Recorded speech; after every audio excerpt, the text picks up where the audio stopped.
let's get started our first keynote session. So it's our great pleasure to have invited 4 esteemed speakers to serve as our keynote speakers for today and tomorrow. And our first keynote speaker is Dr. Mike Goodchild. Dr. Goodchild is an emeritus professor of geography at University of California, Santa Barbara. Until his retirement in June 2012, he was the Jack and Laura Benjamin Professor of Geography and the director of UCSB's Center for Spatial Studies. Dr. Goodchild holds 6 PhDs, is 1 in geography and another 5 honorary doctorates. He is a member in the National Academy of Sciences and the American Academy of Arts and Sciences, a foreign member of the Royal Society, and a corresponding fellow of the British Academy. And in 2007, he received the Prix Victor, regarded by many as the Nobel Prize of Geography. And often called the father of GI science, Dr. Goodchild fundamentally transformed GIS from a tool to a scientific discipline, and also pushed the boundary of geographical knowledge. And to many of us, Mike has been and continues to be a constant source of inspiration, and I look forward to be inspired today. Welcome, Mike. Well, thank you so much, Win-Win. How is the sound? We okay? All right. You may notice from the title, it's a deliberate play on the phrase critical GIS, which I want to use as a model for what we might do here. But before I do that, let me start with something that's been bothering me for some time, which is a definition of GeoAI. I attended a 2-day workshop on GeoAI in New York City, put on by the American Geographical Society back in November, and no one there in all the presentations attempted a definition of GeoAI. So I thought it would be helpful to have some kind of guardrail. What are the limits of this field? In a sense, we inherit that uncertainty from AI itself, because there really aren't any clear guardrails on AI. But let me suggest this, that what distinguishes GeoAI is not so much the methods or not so much the data, but the questions. What questions are you trying to resolve? And I would suggest that all of these are examples of geospatial questions. They're primarily questions about where, but also about geographic features, geographic predictions. And to me, that is an effective definition of GeoAI. So let me go on from there then to talk about GeoAI itself. And it's clear, to me at least, that it spans the current divisions of AI. It spans generative AI, it spans machine learning. I also want very much to put spatial optimization in there. I think that spatial optimization by any standard meets the criteria for GeoAI. And that's reflected, for example, in Shashi Shekhar's AI Leaf Center, which has a substantial section on spatial optimization. That also, though, I think is an interesting historic comment, because if we go back through the history of spatial optimization and the work of people like Dao Qing, it has been going on for a long time. It's not been thought of as AI, but according to any effective definition, I believe it is. So GeoAI offers solutions that are primarily beyond human ability, and I think that's an important criteria. Regarding something as GeoAI really requires that it be beyond what we can do ourselves by hand. It may be faster, although I think a lot of research efforts in GeoAI have certainly taken longer than they might otherwise. It may be cheaper, but more about that in a moment. It may be more accurate, but many of the results of GeoAI don't have clear points of comparison, don't have clear benchmarks to compare to. And one of the most compelling things, of course, is that with generative AI, we can express things in plain language. And that has always been a huge target for GIS ever since GIS started, somehow interacting with GIS in plain language. So let's compare that to where GIS was in 1988. And that's the point of my comparison here. That's 38 years ago. GIS at that time was a growing industry, but nothing like the growth that we're seeing currently in AI. It had applications across many areas of human activity, which is also true of GeoAI. It has applications in science. It was expensive at the time, and it was largely confined to the already empowered. In order to be active in GIS in 1988, you basically had to buy a mini computer at the time.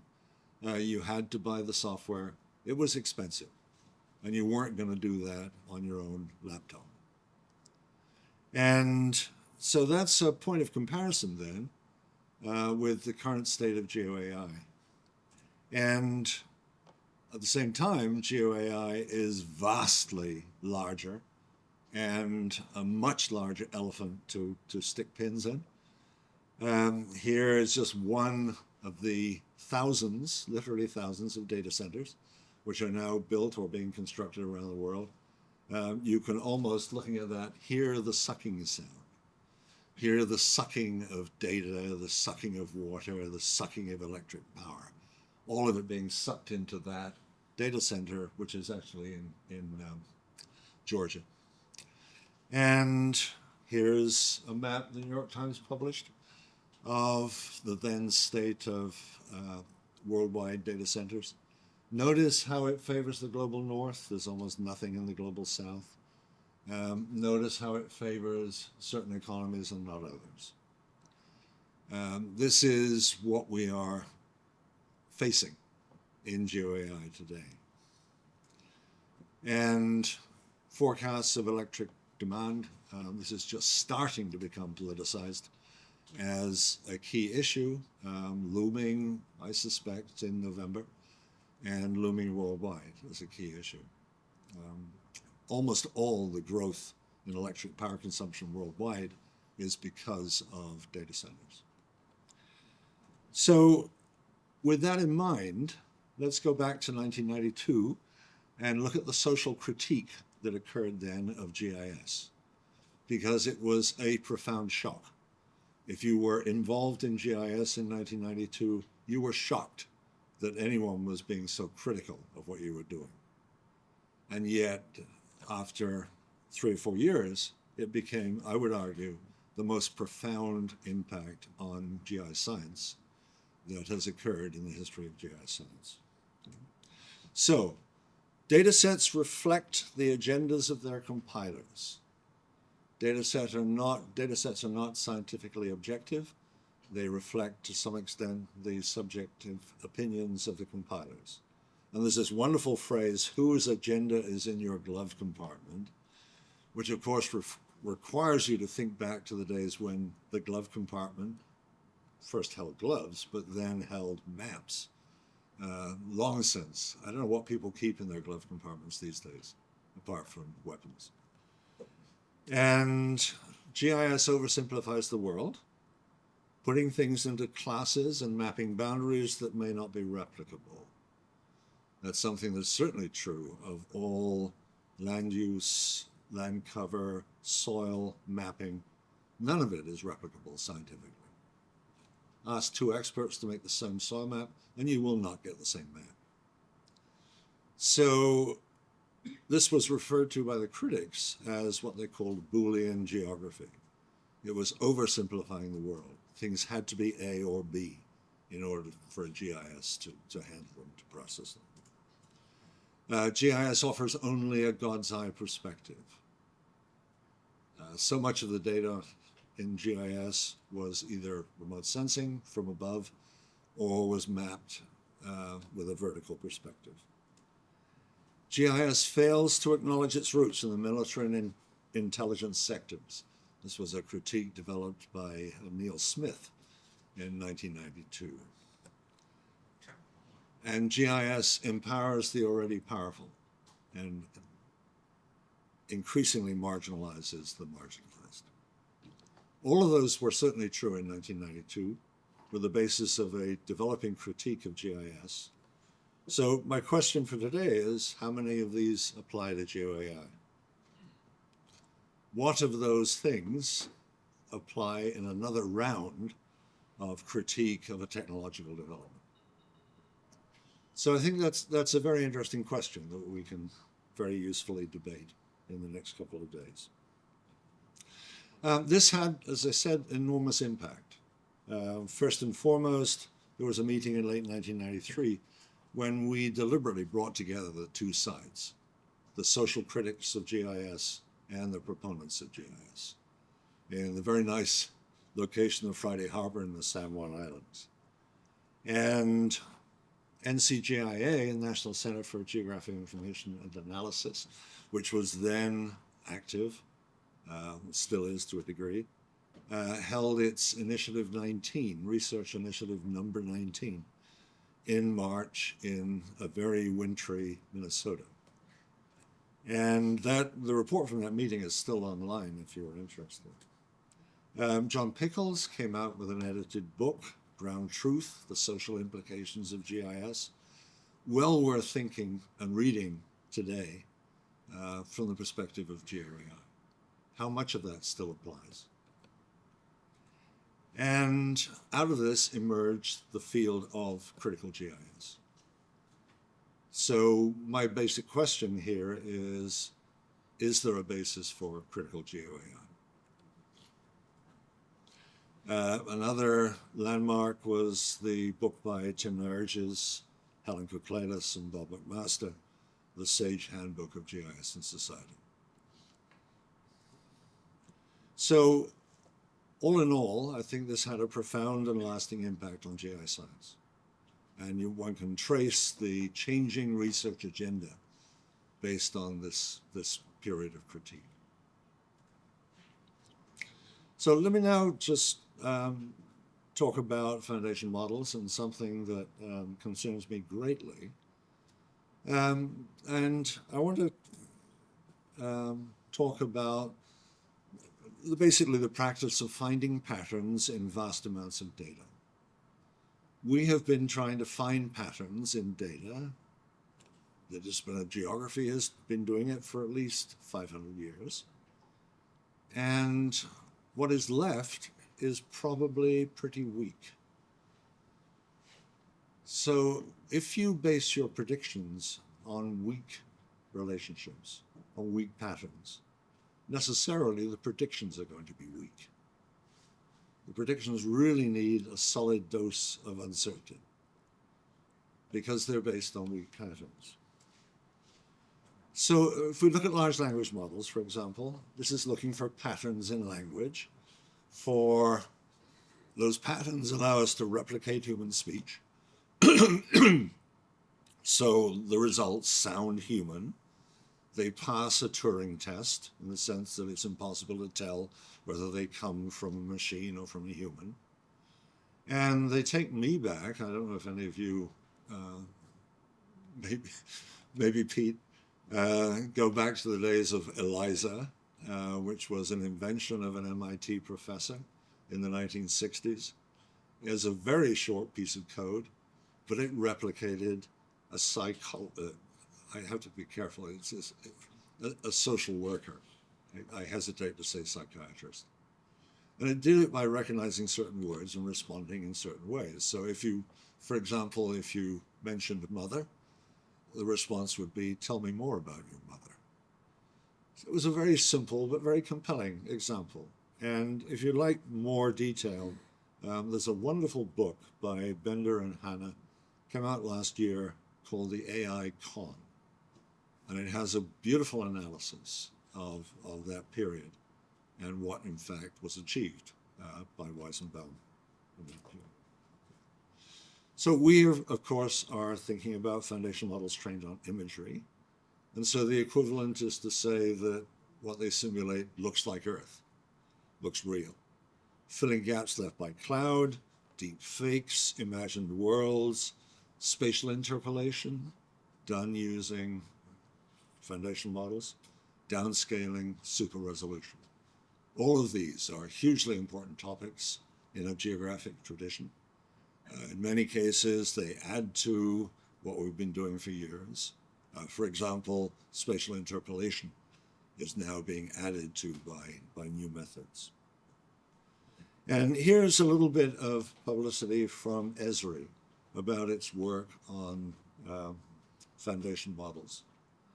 And I captured this because of a statement that appears in a video on the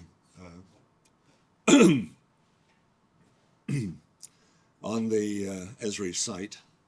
And the quotation is this: the foundation model, quote, has built a general understanding of the world. That, to me, is what we do.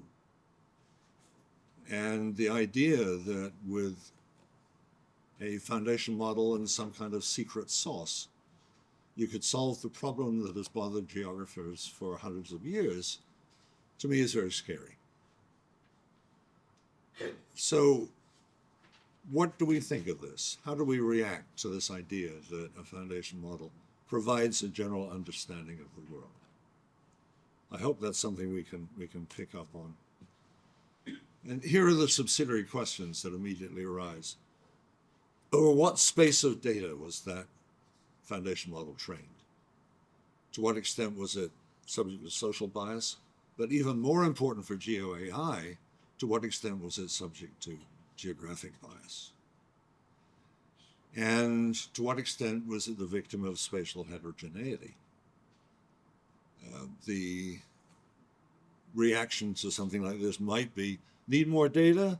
Go further afield. But from a geographic perspective, that simply adds to the spatial heterogeneity. So I'm very much involved at the moment in an effort in Washington State, sponsored by the Washington State Academy of Sciences, which is looking at AI for agriculture. It has the rather nice mantra, growing with AI.